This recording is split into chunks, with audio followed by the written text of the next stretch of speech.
আসসালামু আলাইকুম। কেমন হয় মসজিদে যাওয়ার পর যদি আপনার মোবাইলটা অটোমেটিকলি সাইলেন্ট হয়ে যায়?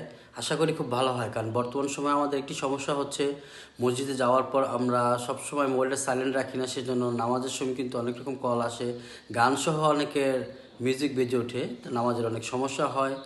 তো এই সমস্যা দূর করার জন্য একটি মোবাইল অ্যাপস আমি খুঁজে পেয়েছি, আপনাদের সাথে এটা পরিচয় করিয়ে দেবো ইনশাল্লাহ। আর এখন থেকে মোবাইলে সাউন্ড বাজবে না অন্তপক্ষে নামাজের সময়। এই যে ওপেন করবেন, তারপর লোডিং হবে, বাংলায় দিবেন, যে ভাষা থাকবেন সেই ভাষা দিতে পারেন। লোকেশন পেতে পারেন, লোকেশন ঠিক আছে, আমি লোকেশন অন করে রেখেছিলাম, লোকেশন অন করে দিবেন।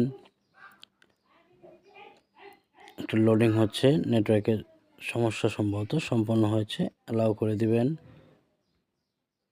অ্যালাউ করে দেওয়ার পর আপনি এটা কেটে দিতে পারেন।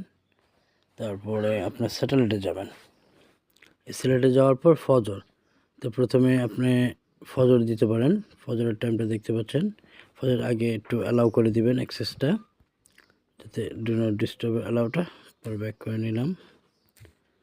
ব্যাক করে নেওয়ার পর আপনি ফজর অপশানটা দেখতে পাচ্ছেন, যে ফজর, যেমন এখানে শেষ কয়টা অজে করবেন, সাপোজ আমি 30 মিনিট দিলাম, অটোমেটিক আর 30 মিনিট কিন্তু কোনো আওয়াজ হবে না। যেমন আসর, ধরেন আসরের টাইমে দিলাম, এখানে 26 মিনিট দিলাম। তো এভাবে কিন্তু সবগুলো আপনি চেঞ্জ করে নিতে পারেন। আশা করি এটা সবার জন্য ভালো হবে। আল্লাহ হাফেজ।